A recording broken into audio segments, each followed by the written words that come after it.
Hey guys, welcome back to another video. Today we will be talking about this insane new poll from one of the most accurate pollsters in the nation, that being Monmouth University. As you see, they have an A+ rating. They are the best of the best. So if we're going to talk about a poll, then it will be one of like Monmouth, an A+ poll, one that we know we could trust. We know the results if the election were held today, that the results would be somewhere right near what they say in their poll.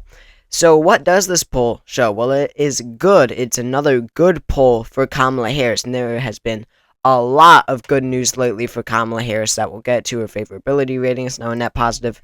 But in this poll, Kamala Harris leads Donald Trump by 5%. That means that Harris, if this poll would be true, it would mean that Harris would outperform what Joe Biden won the popular vote by in 2020. And Joe Biden already won the presidency, so Harris would be even outperforming that margin. She wins 49% of the vote with definite and probable voters. 49%. Donald Trump wins 44%. Even among just the definite voters for each candidate, Harris still has a lead of 5%. 39, as you can see in this graphic, 39 to 34. So, this is, again, very good news for Kamala Harris. This is the exact numbers that she wants to see. She wants to be outperforming where Biden was in 2020 because the polls did say that he would win by more than what he actually did win by in the election, in the popular vote. Meaning the polls in 2020 said that Biden would win by more than 4.5%. He only won by 4.5%. So Harris wants to have these polls where she is overperforming Joe Biden's 2020 results, because, that gives her a little slack. Even if she does nationwide underperform the polls a little bit, then she's still at, the margin that Biden won by in 2020. That's exactly what she needs to do. So this is in the right direction. These margins for Harris and these accurate pollsters especially are getting higher and higher and higher. She is gaining. Kamala Harris is. And you can just see, Monmouth University, interestingly, hasn't conducted a single poll since Harris jumped into the race, since Biden dropped out. They waited until the presidential debate. This is entirely post-debate. But you can just see, this was not one of the pollsters that said Biden was going to win in 2024 when he was back in the race. The last poll, before Biden dropped out on June 24th, with the definite and probable vote, Biden was at a total of 43%. Donald Trump was at a total of 44%. Again, June of 2024.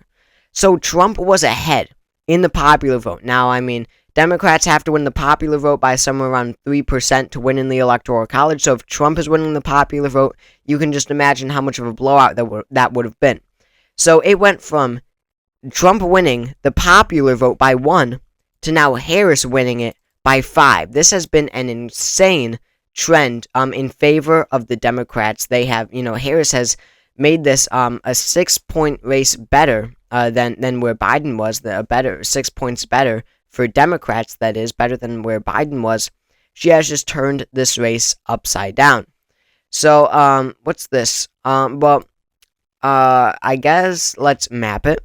So that's always important to do. What would this look like if she were to outperform Biden by by 0.5 from 2020? Again, as we see here, Biden won the popular vote by 4.5%. So what if Harris does, in fact, do better by 0.5% in every single state? Well, it wouldn't make too much of a difference. Now, you've got Nevada, that stays lean. Michigan stays lean. Pennsylvania stays lean. Harris only gains in these states. Wisconsin does become a lean state. It was tilt in 2020. It goes from 0.6 to a 1.1% margin for Harris. And then Arizona and Georgia, interestingly, stay tilt states for Kamala Harris. And then North Carolina does stay red. North Carolina voted for Trump by 1.3. It would now be a tilt margin, extremely close, but still a Trump state. So it wouldn't make too much of a difference. The rest of the states filled in aren't in the 2020 results, but it's actually my prediction currently. I just didn't feel like changing it. But Kamala Harris and Tim Walz aren't outperforming electorally where Biden was in 2020. It's only different because of the census and electoral vote count changes in each state. But she is not getting any better, gaining on the electoral map because she isn't flipping any states. But she doesn't even need to do that because it's 303 to 235. You need 270 to win. You've got slack. You could even let Trump take, just a critical state like Pennsylvania, and you still win the election by 14. You could lose Pennsylvania and Arizona, and you still win the election with that. So she does have some slack. Of course, she would love to flip the state of North Carolina. That gives her a lot of room, for slack. Some room, where, even if Trump picks off a few states that he wasn't expected to, then you still win the election handily. But even with 303 electoral votes, you have 33 to spare. That is the main point. So, these +5 polls, if she's outperforming Biden by 0.5, sure, she'll take it. It's not an insane surge. It's not like she's doubling the margin from 2020, but she still wins quite handily. Better, she wins by easier than Biden won in 2020, and that is what is important. Now, it's not just this Monmouth poll. It's getting better for Harris, around the board. When you look at the polling averages, she is now starting to actually finally get a boost after the debate. It took a few days, but she's actually starting to get it. So this is from Polling USA. It's just a polling aggregator on Twitter, so I don't know, you can trust it or not trust it. But it just goes to show the the impact of the debate, how she has been able to gain. We see that, this was probably the day of the debate or the day after, but she was at about a 3.5% margin. Looks like it's 3/4 of the way up. And then today, she stands at over a 4-point margin. So she is gaining slightly, but we will see how that continues. But, the main point is that she's actually starting to gain, which is what she needs. She's actually starting to surge. And then we have the bigger thing here, the more important thing here, and that is her favorability rating. Now, this is important. Today, on September 17th, she has a favorability rating of plus 0.1%, meaning she has a higher favorability rating than unfavorability rating. Her favorability rating is 0.1% more than that of her unfavorability rating, which is unheard of in this day and age of partisan politics. Our politicians are extremely unpopular. Even the ones that get reelected by 30 points every time they run, that's Senate, that's House, that's governors, that's presidents. But, even those kind of people are deeply, deeply unpopular.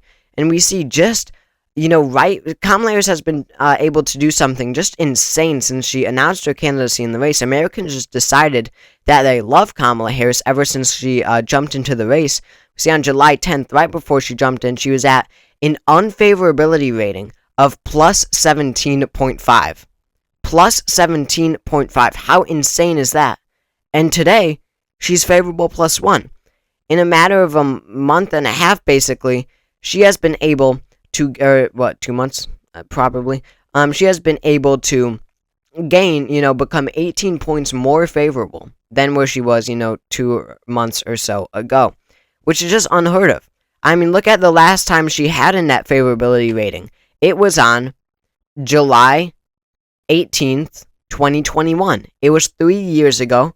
It was more than 3 years ago that Kamala Harris, it was the last time that Kamala Harris had a favorability rating. Biden was supposed to be so much more favorable than her. That's what the polls revealed since the beginning. And then suddenly, she has been able to surge, and now she's more favorable than unfavorable. Now compare this to Donald Trump. He is not finding the same success. He is currently unfavorable. Let's see. It's just loading. But this is a difference. He's more unfavorable by 9.9%. So Harris is some 10% more favorable than Trump. And this is a difference from the last time Donald Trump won the election. In 2016.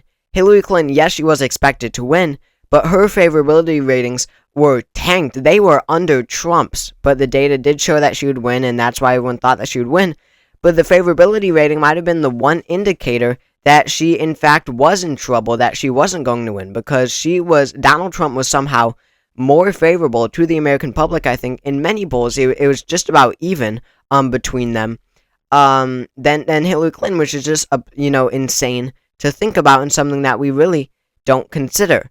But now Americans actually like Kamala Harris for whatever reason. She is favorable to them. So I do think that Kamala Harris ends up winning, and these are the types of polls that she wants to see. She wants to see her favorability rating increase even more, but she's happy with this number, I'm sure, and she wants to see a continuation of that post-debate surge. So thank you very much for watching this video. If you enjoyed it, make sure to subscribe down below. We're trying to get to 20,000 subscribers now because we hit 10,000. So thank you very much for that, getting me to 10,000. Now 20,000, let's do it. Thanks for watching. I'll see you all next time.